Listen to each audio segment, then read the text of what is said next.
rappers. I don't. We're So, live though. hi guys. And you're just talking about being if a anybody rapper. wants to educate me about some difference in rappers, feel free to do so. I've got a few jokes. Because I theorize that how rappers release music, they're like, all right, I have this subject matter. All right, here's me talking about it. Give me a bass beat. All right, release it. I mean, there are some rappers. We usually call that bad music. Go on SoundCloud sometime, guys. And SoundCloud isn't just like a lot of contemporary composers are on there, but there's also like this whole SoundCloud rap genre that's pretty funny. I'm officially done with this conversation. Anyway, we are going to talk today about composition, as it's composer talk, and it's a pretty slow week for news. We're coming down to, I like it though. It's better. Being composers, we're very tied to the academic calendar, and we're winding down. Here at OU, we're in what we call Dead Week, which I like to call Dead Inside Week. No, but it's not even Dead Week. Or Graduate Student Finals Week. Yeah, no, and that's the thing. Like, I kind of understand, hey, they want to focus on all the undergraduate stuff during actual finals week. Fine. But for me, the big gripe I have is they have this dead week in which you're not supposed to have anything new, but I have had graduate classes where an entire new topic is not just taught, but introduced during dead week. We're also not supposed to have concerts in the halls. And, well... We've got like 7. You see how that goes. Yeah, well, last semester I got bumped to Dead Week with NCIE because of scheduling thing. It's interesting that well I've actually had a pretty. I've only been here a year and a half, but it's been like seems to be during the fall semester, my finals, and during the spring semester, at least last spring finals week is actually finals week. Maybe it's a per teacher thing, it but might be. I don't know. It's a little. I think it's a little strange, but the only thing I wish is that we actually had Dead Week, because most other research, in particular, have a proper Dead Week, where you might have some study groups, you might have this and that, but you don't go to your regular class, you don't do any of that. It's literally just study, and then all your final papers, all your finals are next week. Anyways, that's off topic. Well, off but topic. We have like loads of time today. So who? Well, anyway, you don't have time. I have loads of time. Well, we have loads of time in the hour allotted for this. Yeah. Because you're panicking. I'm not panicking.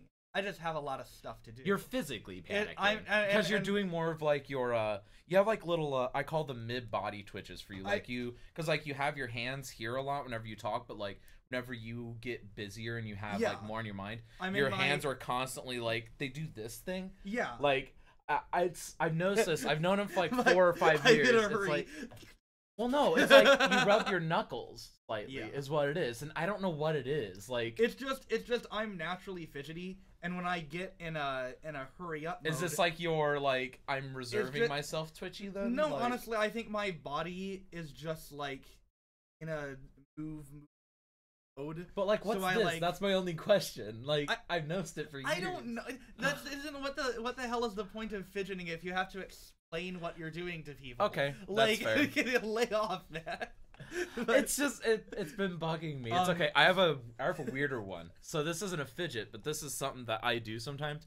Whenever it's particularly whenever I'm working on like composition or something, I have this thing where I will grab my mouse and do a. Like, I turn my mouse to the side and I click it to the side, like, turn it vertical like this, and then back.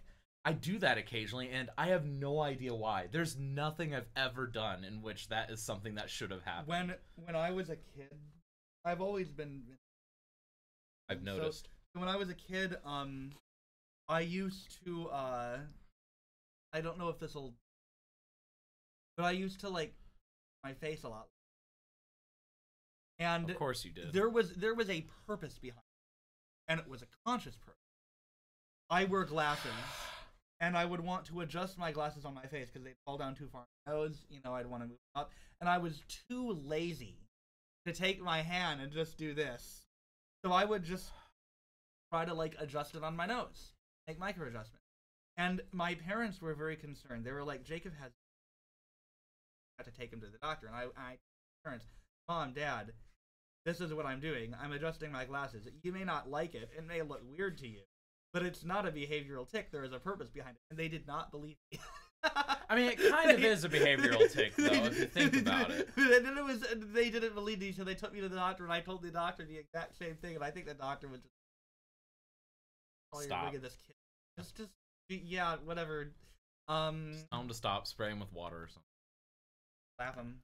That's what I would do. Anyway, we're 7 minutes in. We haven't talked about composition, so let's get to our topics. So I'll let you take this. Okay. There's like not any news except for like There's two things. One of them is actually a really cool thing. So up in Cleveland, that wonderful city actually is a very nice. Go to the Arts District. It's a cool place, and the Cleveland Museum of Art has just launched a program called Creative Fusion, and they're doing a Creative Fusion program with composers. Basically, partnering with 6 composers to create pieces that are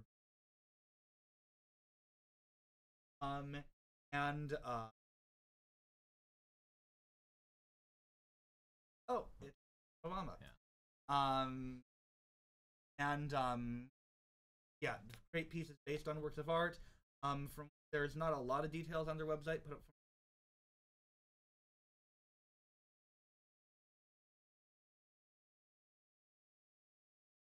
but this hired by General, and there's 6 composers selected for this. And they are Luciano Cessa, Sank Ergun, Aya Nishina, Sophie, and I apologize for this if you're listening, which you're probably not, Sophie Zaisenga, Henry Threadgill, and Alexandra Vrebelov. These are our composers. So that was quite the mouthful. Particularly, I'm not gonna say it. That Sophie last name. I apologize. I just not know. But I look forward to hearing these.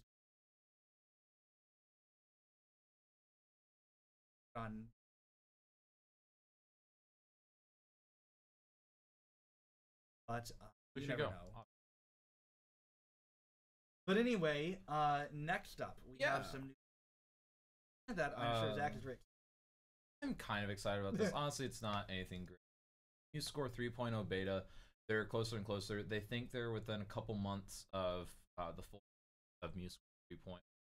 A couple of things that it includes. Let me pull it over here so I'm not just like.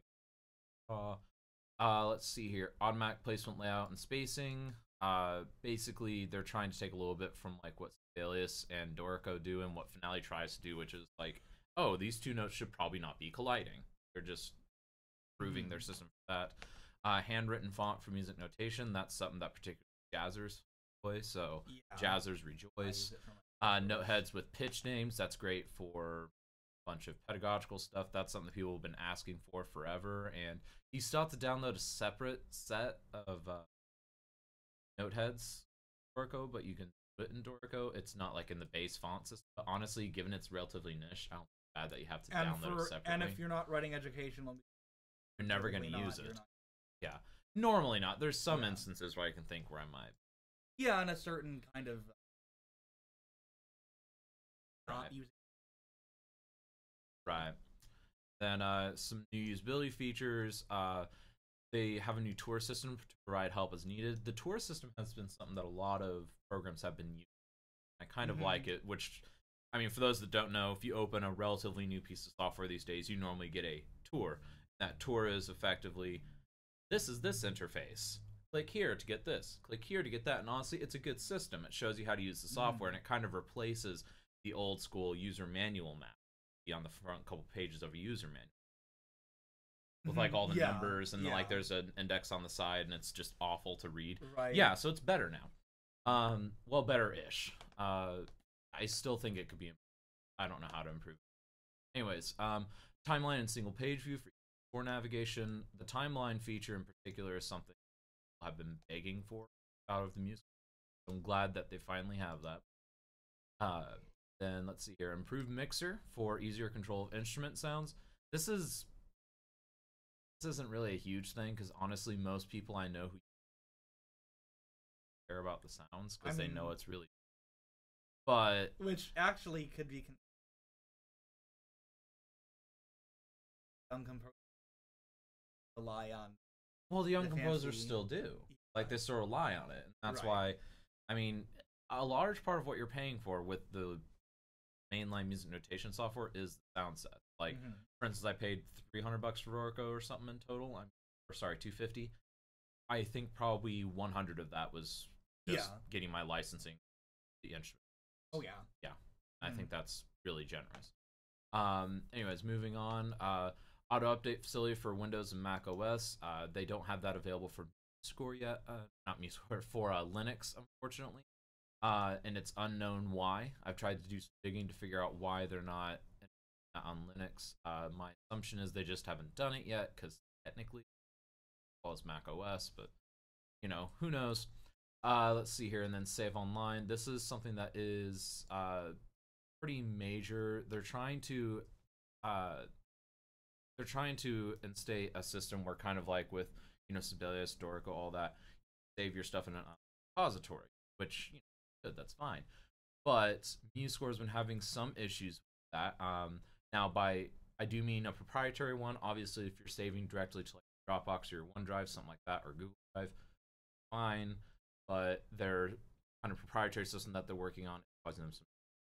And from what I can tell, that's one of the biggest things that's holding back the release of that done, which I don't blame them. It's something that users need, particularly since MuseScore is considered the most lightweight of notation programs. You might throw it on like one of your little Surface laptops, just tiny.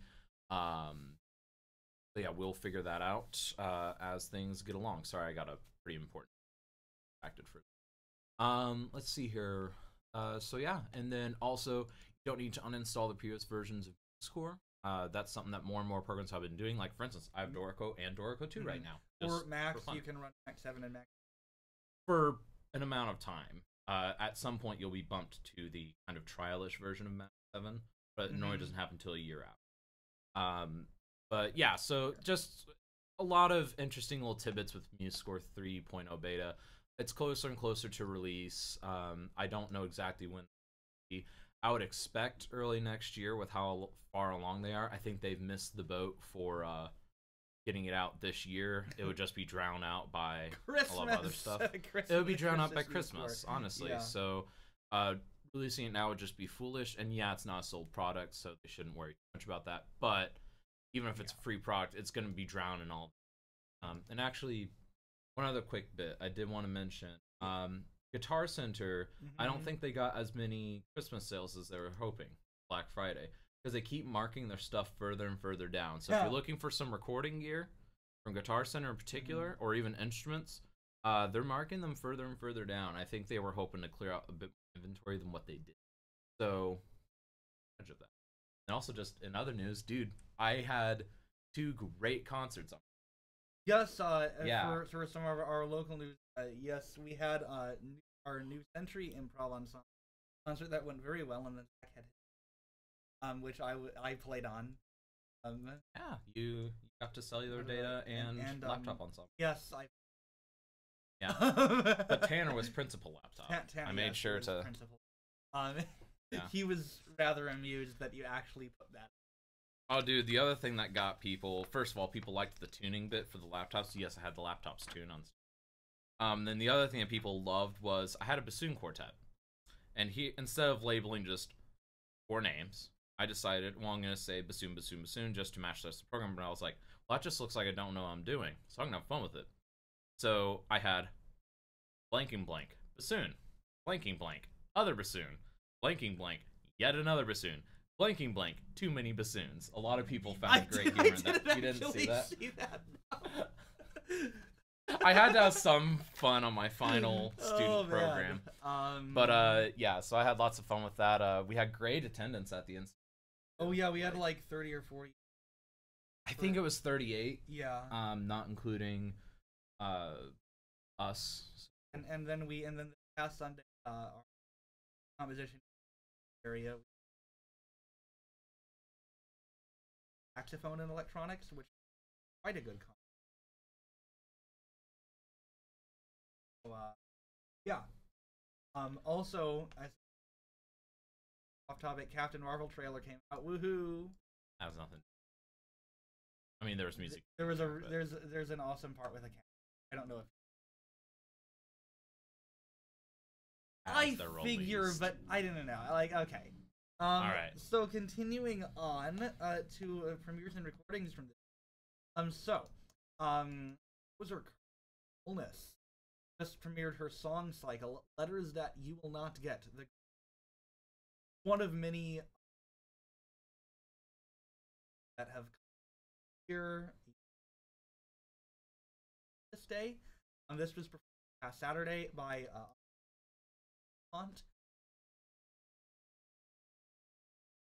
concert in New York in underground crypt at the Church of the Intercession, which I think is just great. There seem to be doing this more in Brooklyn. There was a concert series in Brooklyn we talked about earlier. Catacomb. They did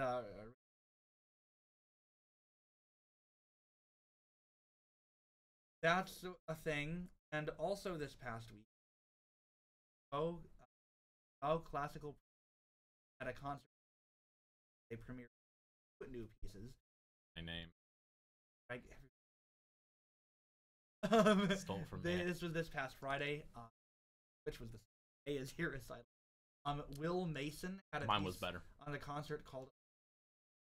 This piece is inspired by Berg that broke. And I remember.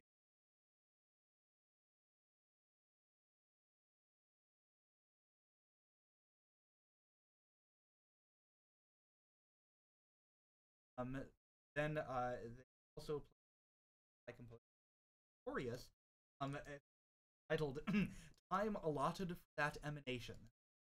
This piece is inspired by lace. That can be fragile yet sturdy. That's very interesting. Actually, that reminds me of another piece. Everyone's stealing my title. Well, not your title, just. But fragile but sturdy. Well, yeah, she was talking about how, depending on how it. I don't know. I have never dealt much with being. It's not the most. I mean, you see what I wear on stream. This is what I wear all the. I wouldn't expect you to wear lace. That's wear lace. Not what I was referencing. So. In new music recordings, we have Samuel Andreyev, Music with No Edges. Chamber music performed with Anatsumura. I've seen that before. They're I remember what, and I don't think they're not a working on. I don't know where I've seen. Like, I've actually seen them not as part of this, but I think ASCAP sent something about them at some, or maybe SCI or something. Who knows? Available from Kairos Music at kairosmusic.com. And Samuel Andreyev, notably, is also. I don't know if music tuber. Actually, so really quick, what do you think about music? I think. Keep going. I think I found I don't like watch a lot because I don't surf as much as you. I found the thing is I don't even surf. Like, I just have enough channels I have. I found some interesting. Like Adam Neely, I guess, is the one. He has some good videos. I just from Samuel Andreyev. I actually just was watching one of his videos recently about Stockhausen's on the because most of his videos focus on analysis of 20 music. So he had a pretty good analysis of that piece. That opened my eyes to some of the going on there. But yeah, I think there's some good. What about things like like YouTube performers like Lindsey Sterling? Oh, like that. Well, I mean. Well, because I kind of think they're a separate category. I think they're awesome category. I mean, there's a different. I mean, there's music information channels like this one, and then there's, I think a platform is a platform, and YouTube. I mean, we're on YouTube right now, but we are both very aware of the faults of YouTube as a platform. Well, most of them have been getting rectified lately, and fortunately, it's becoming a good platform. There's some good things, but there's also concern of bad things happening with the new EU law that ends up going with the more content ID being harder for creators. But like right now, I mean, well, as far as like doing original music on YouTube, it's actually going to get better. But I think it's I mean, it's a platform for your music to be disseminated from, and I think it's smart to take advantage of that platform. Obviously, people like Lindsey Sterling, who also releases albums traditionally, but had a lot of success. Uses YouTube as the engine. And actually, I mean, a lot of most main record companies are just posting all their music to YouTube now. This is partially a result of the ASCAP. I think it's partially just record companies being like, well, if you can't beat them, join them. If people are gonna download the music, then we might as well put it on here, get some ad revenue, and get our music out to a wider audience. But yeah, I think I mean, despite YouTube calls as it's a good resource for people to put there. Yeah, that's fair. I like getting people's opinion on that because I think it's a new. Lot to say, I mean, yeah. Like, anyway, so check out Samuel Andreyev's new album, and then another came out from Noxos earlier, album featuring the music of Roenuald Twardowski. Twardowski is a composer I actually with, but he's like 87, one of the old guard, and originally Lithuanian, and he just released an album that from Poland. Holy August as the Noxos Records. And both of these are available at the.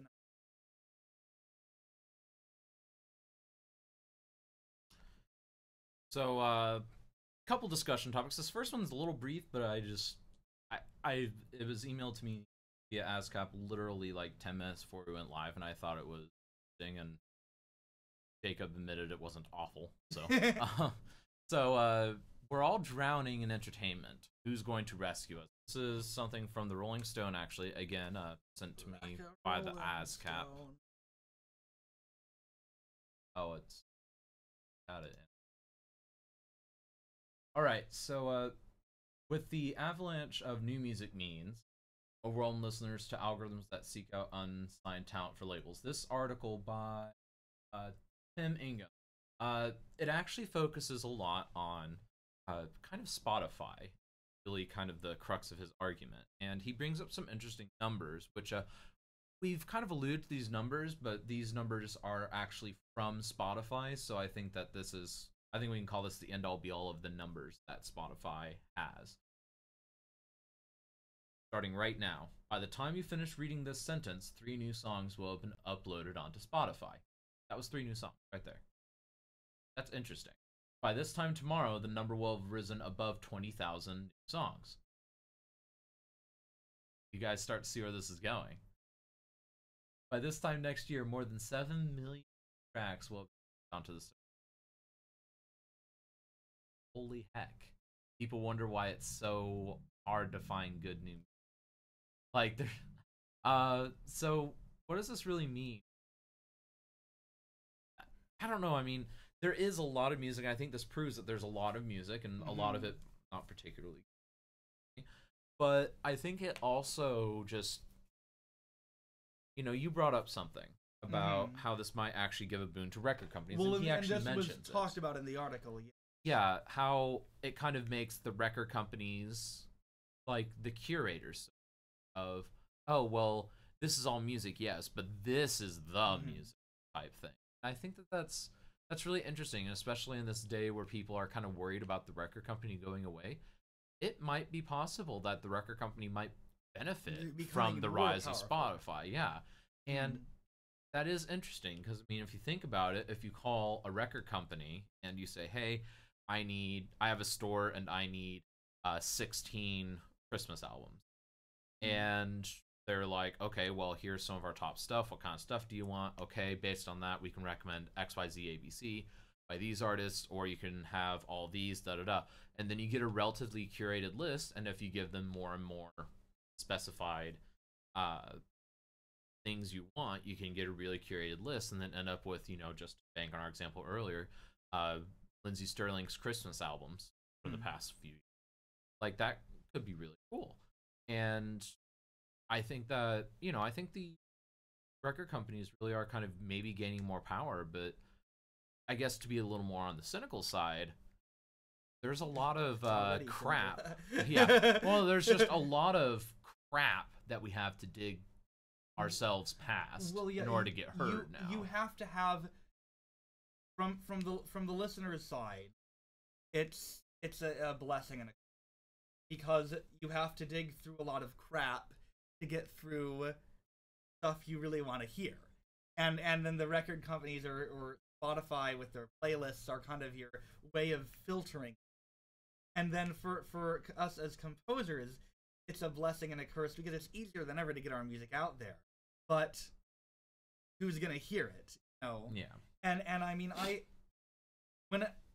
can tell you, as from the standpoint of doing the show, when I look for new music, I mean, I rely on record companies. I mean, it's not the record companies that most people are familiar with. It's non-profits. It's like New Focus and New Amsterdam and like all these artist collectives and stuff.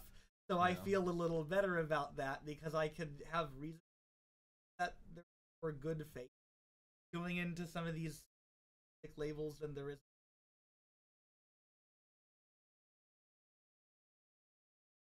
But I don't know. I think as composers, this kind of drives home on the internet. Your music, well, to make your music available, yeah, absolutely.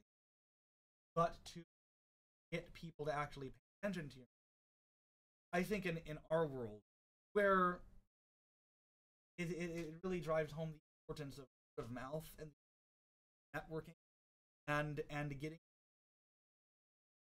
interacting with, because that's, I mean, honestly, like for us, I mean, we're not talking about millions of sales. We're talking about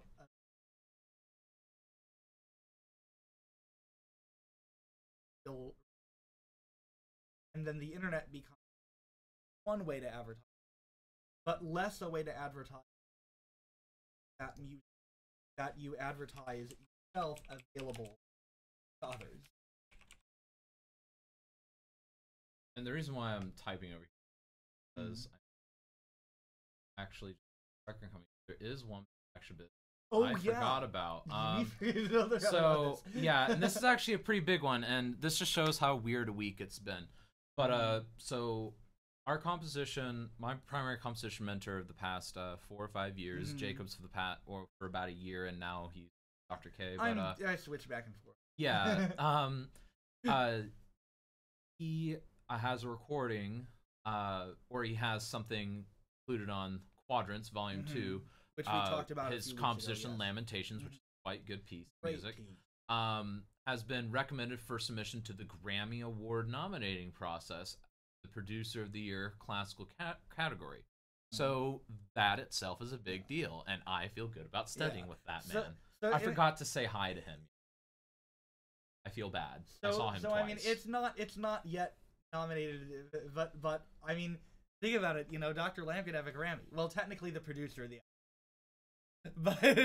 but he'll be on a album. So go call the Grammys and tell them. I don't think you could.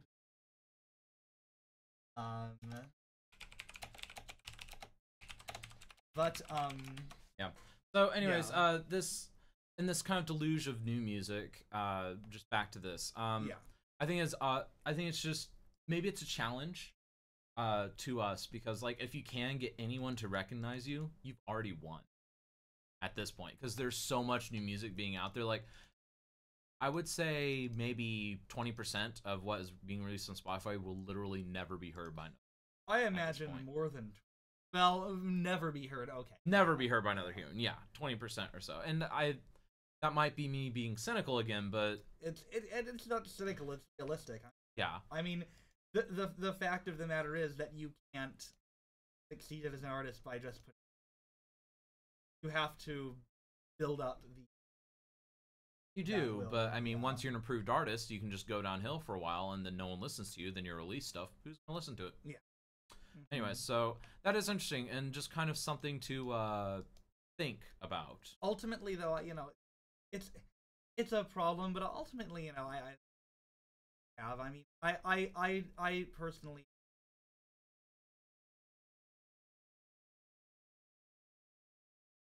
And yeah, there can be choice paralysis. And it's difficult for us to rap, but it's always been difficult.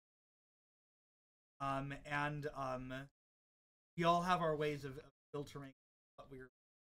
I just try to find. My strategy for new listeners is basically just content. Like, and that might sound selfish. Like, especially as someone who is a child of the internet and whatnot, I should be on the internet more stuff. But honestly, I've got so much that I'm doing that I can't afford to sit there for 3 hours a day. Well, and I mean, you don't necessarily. And I feel bad for that. 3 hours a day. I mean, I've already talked about. I mean, I've talked about before how I find. Yeah, I know. You follow composers you like on social media. Record companies you like, an album came out, and I think the important thing is, you've got to have your film, got to have, or else you're just confronted with where everything is. But you also have to be and concerts are honestly a good way to do that. You know, find a composer you like. Oh, we're gonna. Speaking of concerts, segue. I think concerts are a good segue. Orchestras. What do they need from us in order to program new music? Oh yeah. Okay. So do you like that segue? We've been sitting on this topic for 2 weeks. Because there was an article at New. I don't remember who wrote it. Maybe we could pull it up here. Only if you say pretty please. Pretty please. But this came out around a month ago, and it's by Patrick Castillo, composer and a orchestra. Who wrote an article basically talking about what do orchestras need us, right, to go around. The argument that yes, there is resistance in orchestra management, but orchestras have a responsibility to program this need.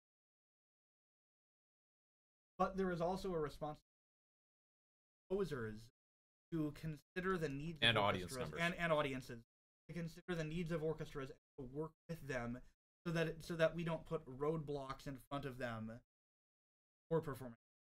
Yeah. So I'm just gonna go through and list some of or we discuss it. Oh, here we go. Yeah, you were on the lower.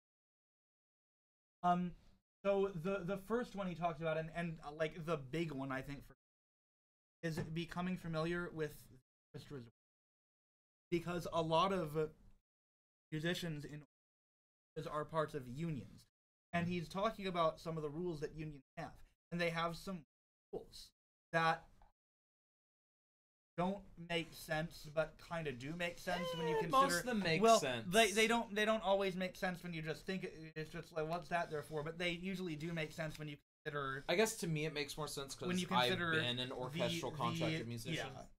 Yeah.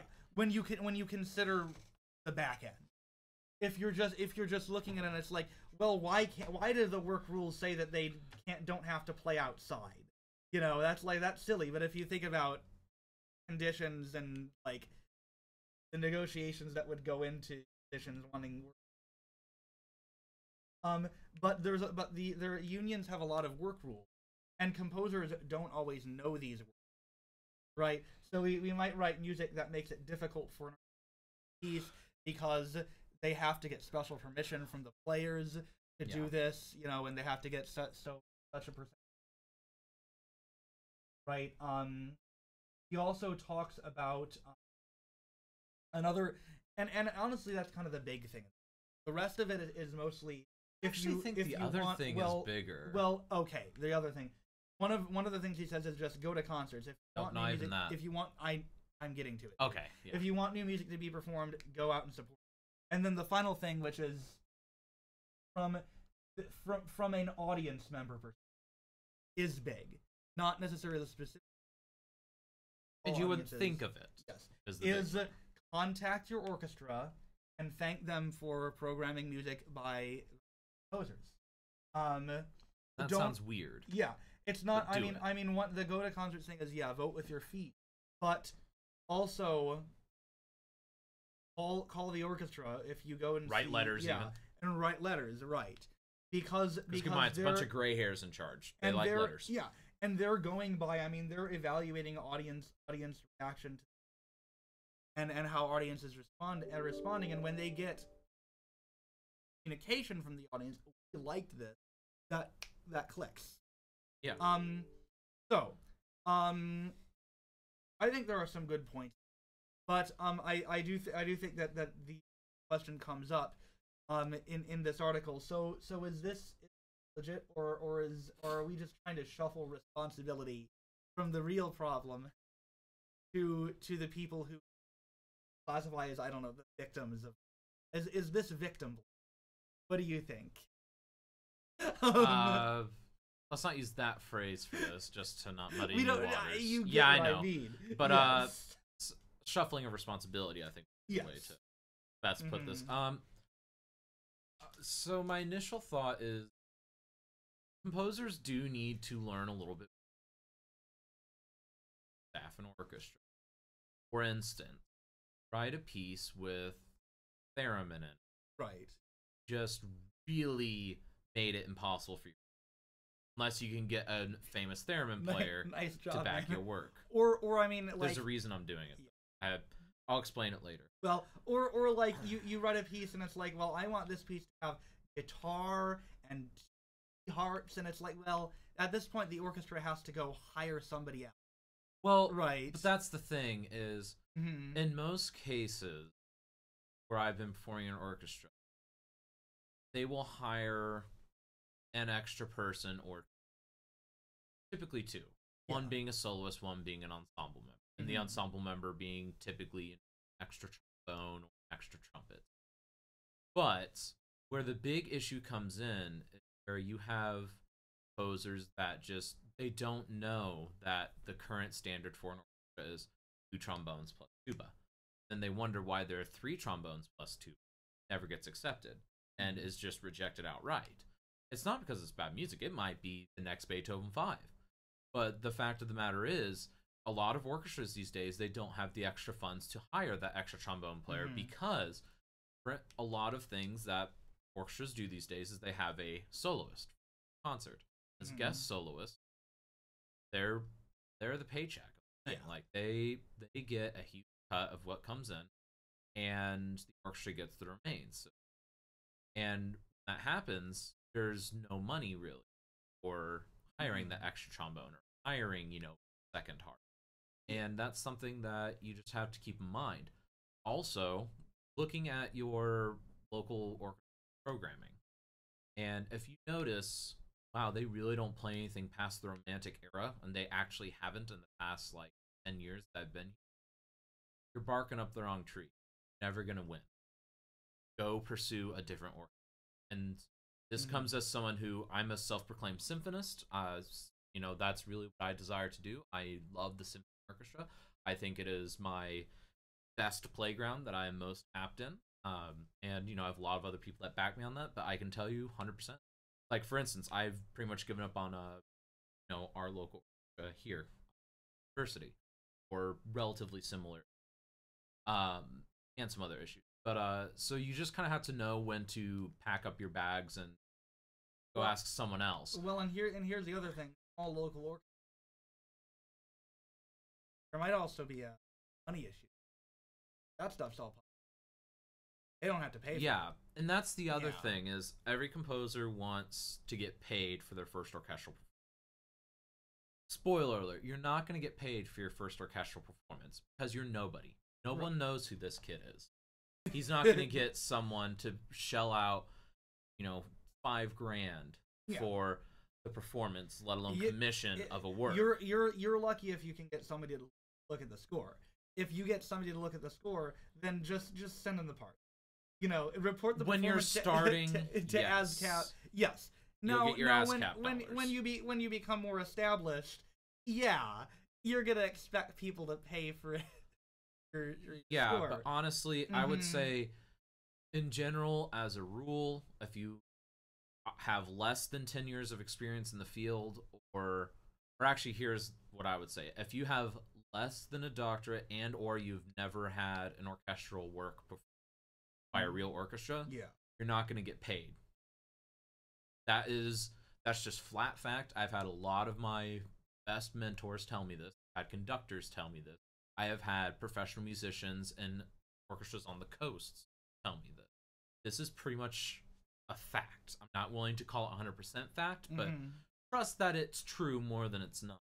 The other thing that I would say is, and this is from being in a couple of groups, some people claim to be friendly. But what you have to figure out is, are they actually new music friendly, or are they doing their friends favors? So for instance, I can claim to be new music friendly for the chamber group that I'm in charge of. But someone digs through and they realize, wow, he only programs works from Jacob Frost and Nicky Anderson. Right. That's weird. See something like that, might be barking up the wrong tree again. And I'm sorry if I sound like I'm just being ultimately negative with that, but that's just fact. Like, I've had much more luck just after you try something 2 or 3 times, just moving on and realizing these people are obviously not interested in my music for one reason or another. It's time for me to go elsewhere. Well, and we were talking about this the other day when you sent me an article from some dude at the National who wrote a review of this performance in New York. They did a Mahler 5, and they did a trumpet concerto by a new I can't remember. It was like a 3-minute trumpet concerto. And so it was the opening movement of it. Okay. And this guy wrote in his article, you know, new music is all bad. It's not interesting. It's just a joke that the music world has been playing on itself, and we should only play stuff that's Mahler or earlier. No, he even thinks Mahler's too new, though. And that's the mind-blowing thing. And at some point, I think we as composers have to realize when somebody is a lost cause. Like, I don't think anybody's ever irritated. We're not talking about somebody being poorly irritated. We're talking about their mind. No, but you can never say somebody's mind is never going to change. But at some point, you have to say, it's not my job to change this person's mind. You know? It is no longer productive for me to try to convince this person that my music is good, or that they should program new music, or that music or any in general is attention to. You know, at some point you cut your losses and. Yeah. Now, with that said, even so, just being cutting your losses, I haven't really cut my losses here, but what I will say is, yes, I am a self-proclaimed. That's what it is. But I've been making more of a name for myself in the world of an experimental and particularly I'm trying to capitalize. Yeah. Now, that rejecting my symphonic stuff? No. The way I see it is I'm building my prowess. I'm waiting, I'm biding my time until one of these orchestra directors that I've worked with has a slot on their symphonic orchestra program that they might be doing that they need a piece on. And guess what? I'm near the top of their list because they already know how to work with me, already know how my music works, and they're going to be more likely to call me than Jacob in that. And that's how it works. So, like, for instance, Jacob, you've written a guitar piece. Let's say you write another guitar piece, right, and you start building an area for you in guitar. But your true calling is you don't even really have a specialty. Quartets. Yeah, okay, trombone quartets. Yeah, because you don't really have a specialty here. Not really. I just kind of write whatever I want. You haven't discovered it yet. Everyone discovers it at some point. Or they just write eclectic music in their life. That's pretty much what I do. Just I have areas that get performed. Well, and I do. I mean, I would say kind of my greatest love orchestra, but orchestra pieces is work. So right now I'm very much focusing on chamber music. That's fair. But so let's just say trombone quartets are your jam. They're what you want to do. Yes. So you would focus on, okay, I need to send this guitar piece to schools that have both a strong guitar program and trombone program. Yes. And then you get in the door on the guitar program, and then trombone professor is like, oh, this Jacob Frost. Well, no, at that point, whenever you send it, you're not just a name. He's like, wait, I've seen this name before. Yeah.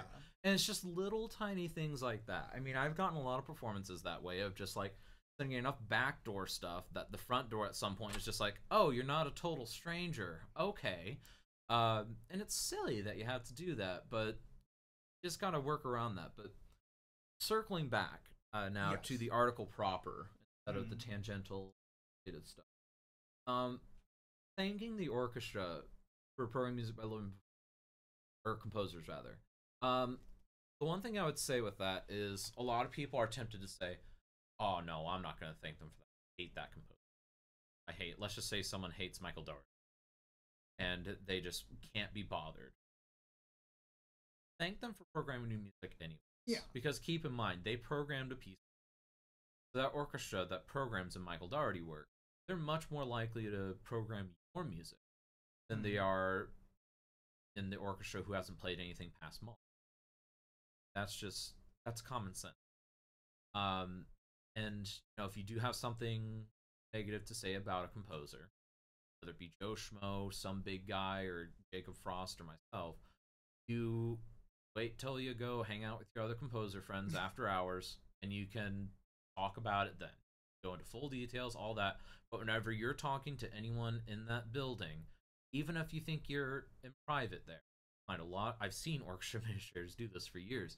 They just sit there and they kind of just around and they listen for what people are generally saying in the lobby after a show.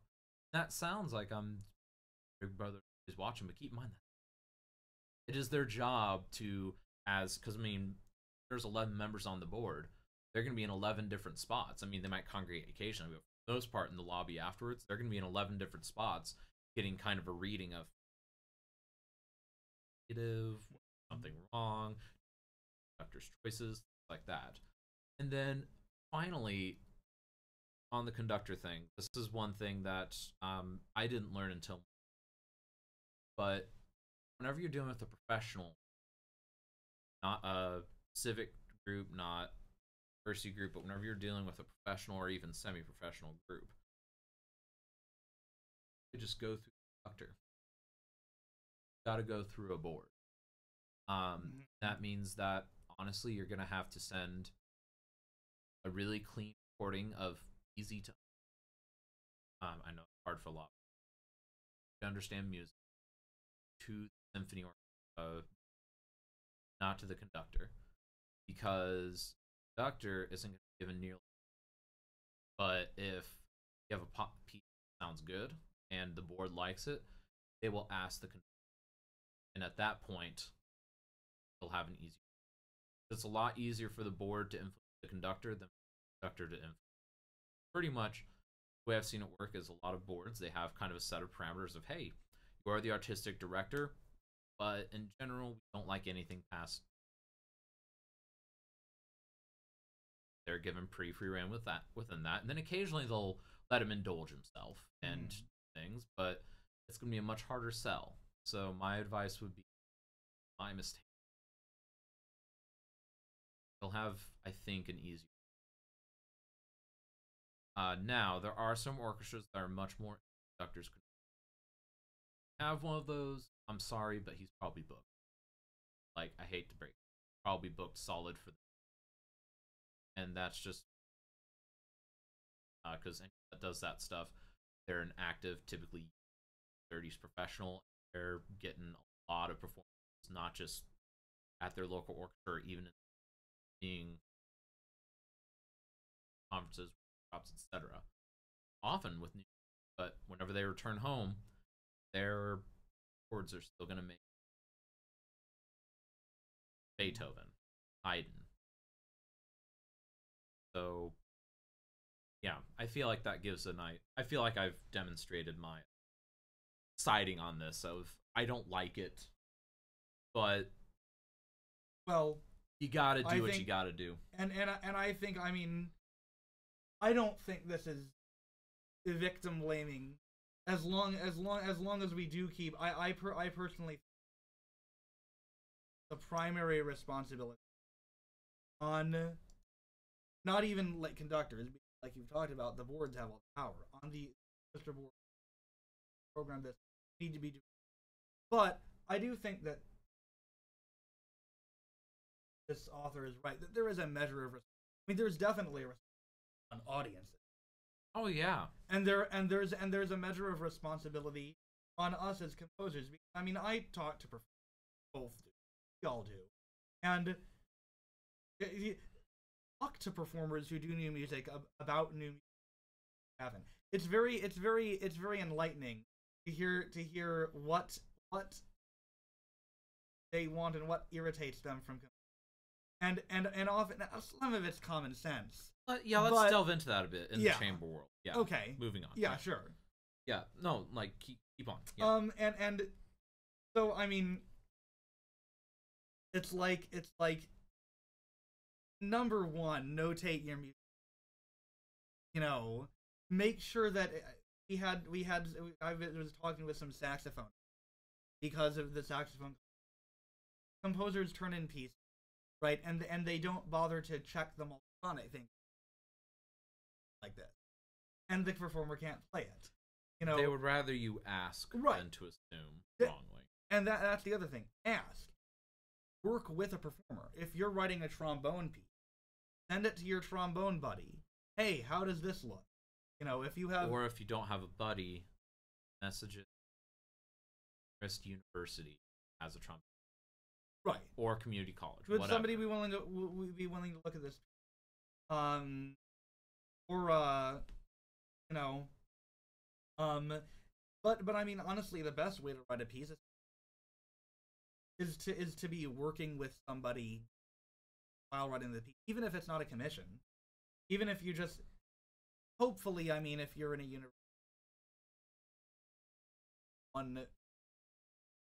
right, that you've become. Sending them, hey, how does this look? Is this playable? You know, work with people, because there are resources. You have your your orchestration on the internet, but ultimately, well, because the real performers give you things such as, hey, you know, this is great, but since this is more of an opening piece, you're really using a lot of my chops, and I'm not going to be able to do that big Beethoven afterward. And at that point, it's like, that's kind of feedback that you don't get from an orchestration book. On that, also, be as courteous as yes. Like, this is something that actually irks me. We've had a couple of composers, my composition area, you know, both true, where they treat people nice as pie, but they aren't courteous, if that makes sense. Like, you know, they might be very nice, they and whatnot, but they're just a little bit ignorant during rehearsals. They're just kind of like, why doesn't that sound right? Ask a performer that. First of all, they're not going to know. Second of all, they're going to be in because you're kind of accusing without actually accusing them. Something I would always recommend is visit with someone that's older than you and ask them if they sit in on a rehearsal of them. Even if you're well seasoned, I think there's something to be learned. Even if it's something like, for instance, watching, I did dress rehearsal, my live electronic stuff on Sunday's concert. He sat right behind me and he kind of observed all of it, and I hope you learned a thing or two. Very minor. But I'm mostly just looking at technical stuff, which of course the technical side is mostly in the patch. So, yeah. So I mean, there's little things to learn all the time, even if it's just how best to run a rehearsal, how not to rush a rehearsal. It's all an art, and you need to be very cautious with it. And the final thing I would say is, particularly with visual, offer to chat with them. Convenient for them. Don't say, "Oh, I'm only."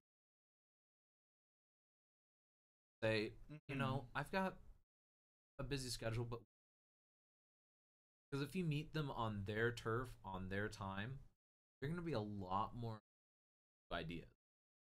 And that's something that I've had a lot of success. Make yourself available, even if you have to skip lunch one, even if it means that you might be 5 minutes a lecture, it's worth it. Also, this ties into this, but be open to feedback. If a performer has something to say about the piece that might be a little critical, particularly as it relates to their instrument, don't get defensive. Just listen. This does not mean that performers can't be real dicks about your music, because sometimes they are. I was gonna say, because I've had an experience where people basically they thought that I just didn't know what I was doing whenever they just simply there's a time to stand up for yourself. Yeah. No, I can tell you what the right answer was there. I did it. The right answer is, oh, how would you get it more? Give you an idea, you say, I'll have to look into that for next time. Didn't offend anyone. You ask their advice, and you don't have to change your. Yeah, and if you never have to do anything. But it's why I'm saying sometimes they're gonna say something, and what Zach just said is a good response. Well, how? Because no offense, but I'm a doctoral composer. I know how to notate things. But not all. Just because you're a doctoral composer or you're a professional composer doesn't mean you know how to notate. No, this is a fairly simple. Right. This is something that if a master student didn't know, I would be embarrassed. But yeah, be open to feedback. I've had to sit there. Like, you just ask them, like Zach said, how you get feedback, put it in your pocket of knowledge, and you move on. Yep. And sometimes you get very good feedback. Yeah. And then you use that to write better. Well, that's going to be it for today. We ended right on the mark. Oh. So let us know what you think about any of this stuff. Again, hopefully, I think there's good news in the next week. So based on some ASCAP stuff, more on that later. We will be chatting with you next week, more than likely. As long as wait, you don't have a final next. Have any final? Have more final exams. All right. Peace out.